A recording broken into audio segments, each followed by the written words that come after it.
আমি সমস্ত বাংলাদেশের 18 কোটি মানুষের কাছে আমি আবেদন করছি, আমাদের নেত্রীর জীবন রক্ষায় আল্লাহর কাছে, সৃষ্টিকর্তার কাছে আপনারা কায়মনোবাক্যে প্রার্থনা করুন, মুনাজাত করুন, দোয়া করুন, নেত্রী যাতে সুস্থ হয়ে দীর্ঘায়ু।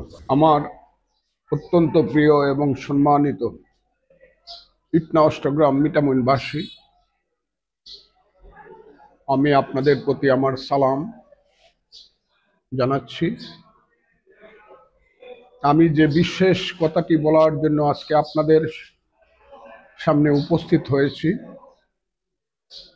আমি এখন ইটনা অষ্টগ্রাম মিঠামইন এলাকায় আছি।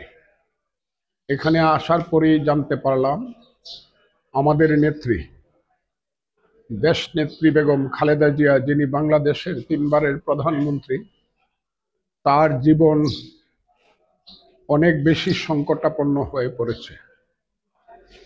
আমি আপনাদের ইটনা মিঠামইন অষ্টগ্রামের সমস্ত মুরব্বিয়ান বন্ধুরা, মায়েরা, বোনেরা, আপনাদেরকে আমি আহ্বান জানাচ্ছি, বাংলাদেশের ভবিষ্যৎ রক্ষার প্রশ্নে, বাংলাদেশের মানুষের একটা সুষ্ঠু রাজনৈতিক গণতান্ত্রিক উত্তরণের পথে আগানোর প্রশ্নে আমাদের নেত্রী, দেশ নেত্রী, 3 বারের প্রধানমন্ত্রী বেগম খালেদা জিয়ার বেঁচে থাকাটা খুবই প্রয়োজন।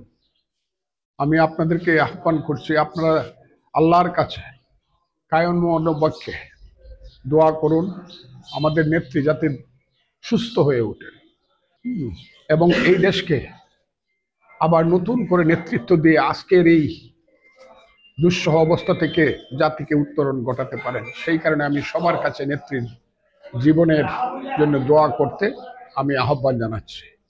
এবং সাথে সাথে আমি সমস্ত বাংলাদেশে 18 কোটি মানুষের কাছে আমি আবেদন করছি, আমাদের নেত্রীর জীবন রক্ষায় আল্লাহর কাছে, সৃষ্টিকর্তার কাছে আপনারা কায়মনোবাক্যে প্রার্থনা করুন, মুনাজাত করুন, দোয়া করুন, নেত্রী যাতে সুস্থ হয়ে দীর্ঘায়ু হয় এবং দেশের মানুষকে যাতে এই দুঃসহ অবস্থা থেকে উদ্ধার করতে পারে।